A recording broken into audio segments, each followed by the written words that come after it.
un béton peut être résistant dans un laboratoire et non résistant dans un autre, dans les résultats finaux. Ceci alors a montré qu'il y a un manque de fiabilité de ces essais de caractérisation. Et c'est là que la thèse a été proposée.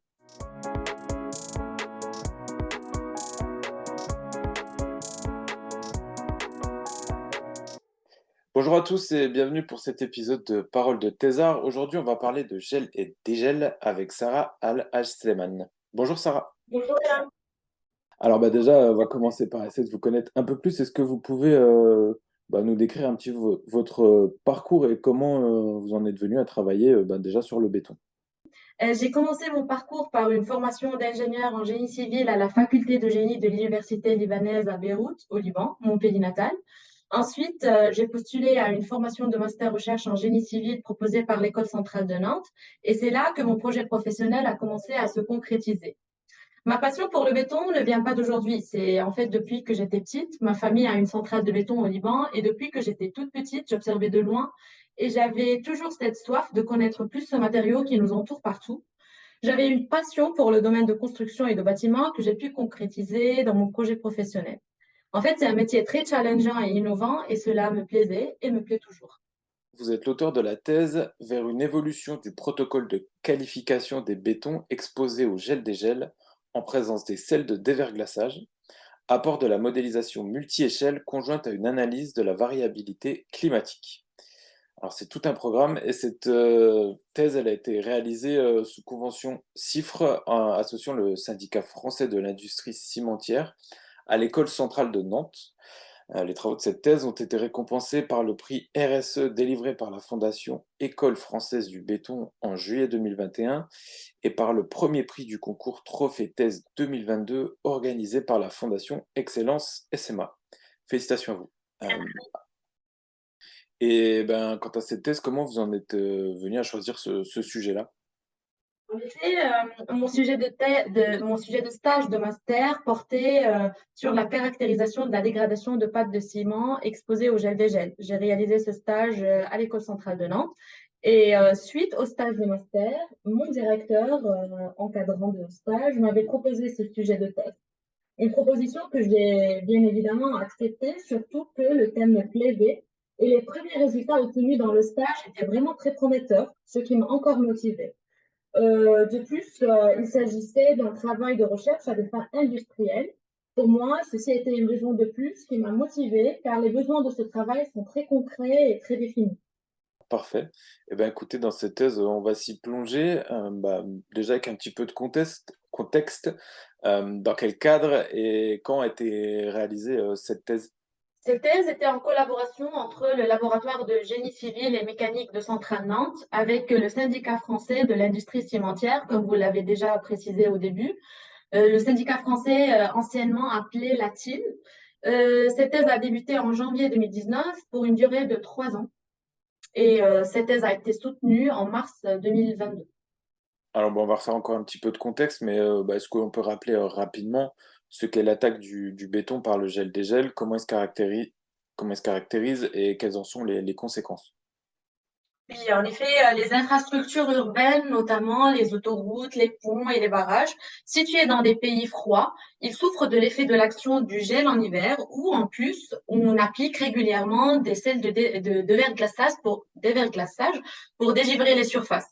Sous ces conditions, un écaillage superficiel des structures en béton peut résulter, qui consiste à un détachement progressif des particules de pâte de ciment du béton ainsi qu'une fissuration au sein du matériau provoquée par ces cycles de gel-dégel. En fait, ce sont deux types de dégradation du béton qui peuvent avoir lieu quand il est exposé au gel-dégel, la fissuration interne d'une part et l'écaillage surfacique d'autre part. Ces dégradations entraînent une perte de durabilité de l'ouvrage. Ils peuvent alors faciliter l'accès des agents agressifs tels que les ions chlorure et les sulfates, ce qui remet en question la durabilité de l'ouvrage. Et en effet, ce qui se passe, c'est que des pressions de plusieurs types peuvent se développer dans la porosité de ces matériaux poreux exposés aux gel dégel. Et ces pressions, ils sont accompagnées souvent d'une expulsion d'eau liquide dans le système poreux du béton, des gradients de concentration en sel, ainsi que des forces répulsives entre le cristal de glace qui est en développement et les parois du pore qui l'entoure. De plus, la formation de la glace en surface du béton entraîne le développement de contraintes liées à la différence de coefficient d'expansion thermique entre la glace et le béton, dont l'amplitude dépend de la concentration de sel en solution. En fait, quand vous le voyez, c'est beaucoup de mécanismes qui sont pris en compte dans l'attaque de GDG. La source de votre thèse, c'est une étude comparative européenne sur la fiabilité des essais de résistance du béton face au gel-dégel. Est-ce que vous pouvez nous en dire un peu plus sur cette source de départ? En fait, ce qui a débuté cette thèse, c'est un essai comparatif entre plusieurs laboratoires européens qui a été mené par le Comité européen de normalisation. Ils ont réalisé des essais sur des formulations du béton identiques préparées dans un même laboratoire. Ils ont distribué les éprouvettes aux 4 ou 5 laboratoires qui ont participé à cet essai comparatif. Et c'est là qu'ils ont vu que le même béton n'est pas évalué de la même manière dans les 4 laboratoires. En d'autres termes, un béton peut être résistant dans un laboratoire et non résistant dans un autre, dans les résultats finaux. Ceci alors a montré qu'il y a un manque de fiabilité de ces essais de caractérisation. Et c'est là que la thèse a été proposée. Très bien. Et cette thèse, en fait, elle se base sur 3 volets. Il y a des essais d'écaillage, une campagne de test sur la variabilité climatique et la création d'une modélisation numérique. Est-ce qu'on peut détailler ces travaux, à commencer par exemple par les essais d'écaillage? Oui, alors les essais d'écaillage consistent à exposer des éprouvettes de béton surmontées d'une couche de saumure, de solution saline, à des cycles de gel-dégel allant de plus 20 degrés Celsius à moins 20 degrés Celsius dans une enceinte climatique. Il existe plusieurs protocoles d'essais normatifs. Dans cette thèse, nous nous sommes focalisés sur celui du SLAP test, défini dans les spécifications techniques du CEN 12390 partie 9. Au cours des essais, le suivi de la dégradation du béton se fait en mesurant les masses écaillées de la surface des éprouvettes exposées dans l'enceinte, et ceci à plusieurs échéances. En gros, c'est ça un essai d'écaillage. Vous avez aussi caractérisé les réponses du béton aux différentes variations climatiques, c'est bien ça? Oui, tout à fait. Et là, à nouveau, comment on fait ça, tout simplement? Nous avons réalisé une étude expérimentale au Mont Aigual, justement pour caractériser la réponse du béton aux variations climatiques réelles. Et c'était une vraie belle manip que nous avons lancée au Mont Aigual avec mon tuteur industriel au SFIC, Laurent Isoré. Nous avons déposé sur la plateforme d'essai de Météo France des éprouvettes de béton configurées conformément au protocole normatif dans des conditions réelles de gel dégel, et ceci dans le but de suivre la température en surface des éprouvettes et de caractériser la réponse du béton quand il est exposé à ces variations climatiques réelles. Et donc, dernière étape, vous avez développé un modèle numérique. Comment on fait ça et à quoi ça sert? En fait, le modèle numérique a été développé en vue de la complexité des paramètres qui peuvent être mis en jeu quand les phénomènes de gel-dégel ont lieu dans le béton. Les outils numériques nous offrent une meilleure opportunité pour représenter la complexité de ce matériau et pour pouvoir regarder de plus près les phénomènes à petite échelle. Euh, En fait, le modèle numérique que nous avons développé est basé sur une approche micromécanique qui intègre les effets des pressions développées dans la porosité à l'échelle microscopique, et il prend en compte les paramètres affectant la dégradation du béton exposé au gel des gels en présence des sels, à savoir la température minimale, la concentration en sel et le degré de saturation du béton. Ce modèle a été initialement développé par mon collègue Rardan dans sa thèse de doctorat. Et ensuite, dans ma thèse, ce qu'on a fait, c'est qu'on a remonté aux échelles supérieures mortier et béton. Et nous l'avons développé, nous l'avons utilisé pour faire des simulations numériques, ce qui nous a permis d'aller plus loin dans les résultats et dans la compréhension des mécanismes. Et du coup, quels sont les enseignements que vous en avez tirés de l'ensemble de ces études? Alors, l'ensemble de ces études, cette thèse en général, m'a permis de développer déjà un regard critique parce que ma thèse est fondée sur une analyse critique de ces essais normatifs appliqués à l'échelle européenne. J'ai pu alors développer ce regard critique qui est fondé sur des preuves et des concepts. J'ai pu développer un esprit pragmatique qui est nécessaire pour tout chercheur aujourd'hui. La modélisation numérique m'a permis d'aller plus loin dans mon raisonnement car cet outil nous a permis de dissocier des mécanismes qui sont vraiment très difficilement dissociables dans la réalité, tel qu'il est le cas dans mon étude. Euh, En plus de la patience et la persévérance, j'ai acquis des connaissances poussées dans le domaine de durabilité des matériaux cimentaires, des différentes pathologies qui peuvent attaquer le béton quand il est exposé au gel des gels. Si on regarde bien les résultats, le résultat du test d'écage est beaucoup plus dépendant finalement, des variations climatiques et thermiques que ce que l'on pensait, c'est bien ça? Oui, c'est vrai. Le béton est extrêmement sensible aux variations climatiques. Je donne toujours l'exemple de la bouteille de verre remplie d'eau et placée au congélateur pour se rafraîchir pendant l'été. En fait, cette bouteille peut être trouvée cassée dans le congélateur à cause de l'augmentation du volume de l'eau en passant à l'état solide. Imaginons que cela se passe dans les pores du béton, avec des variations thermiques rapides et des taux de gel et de dégel très variables. Alors, d'où la nécessité de vérifier les conditions d'essai afin d'assurer une fiabilité des résultats mesurés sur des éprouvettes placées dans une enceinte climatique pendant l'essai.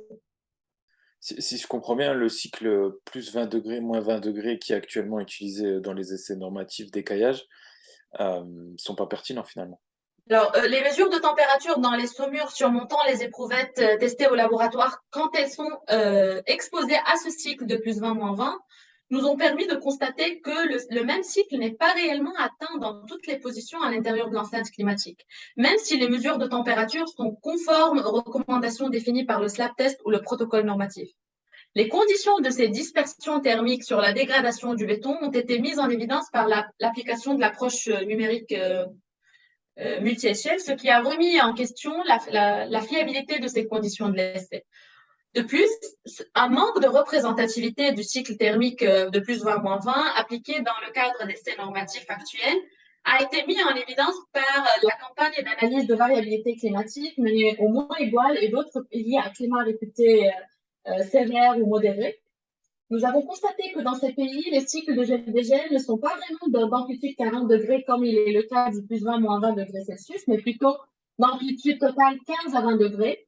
Cette fourchette semble être représentative des pays nordiques selon les données des sites officiels météorologiques. Alors, cette amplitude de 15 à 20 degrés se manifeste par des cycles de gel dégel allant entre plus 5 et moins 10 ou moins 15 pour un climat de montagne en Europe occidentale, ou moins 10, moins 25 pour un environnement très sévère en climat continental où la phase de gel persiste. Donc, d'où la remise en question de la pertinence technico-scientifique de ce cycle de plus 20, moins 20 degrés Celsius. D'accord. Vos résultats, ils ont encore besoin d'être consolidés ou ils peuvent déjà servir de référence, pour l'ensemble de la profession? Mes résultats ont été vérifiés dans plusieurs enceintes climatiques de puissance et de modèles différents, et ceci dans le cadre d'un essai d'intercomparaison franco-suisse qu'on a organisé au cours de la thèse. La dispersion interlaire réalisée avec le cycle qu'on a proposé, ce qui est un résultat très important et prometteur. Néanmoins, des essais interlaboratoires à plus grande échelle devraient être réalisés en incluant au moins 8 laboratoires. Ceci devrait faire évoluer l'essai normatif d'évaluation de la résistance du béton à l'écaillage. Donc, bah, j'en reviens à ma problématique de départ. Est-ce que l'essai normatif sur la résistance du béton à l'écaillage est fiable? Et j'ajouterais, est-ce qu'il faut en fait en changer, tout simplement? Alors, l'essai du SLAP test actuel ne peut pas être considéré comme un essai de performance, très clairement, mais plutôt un essai crible. Et c'est pas vraiment cela, c'est pas cet essai qu'on veut, c'est pas un essai crible qu'on veut pour évaluer les performances du béton.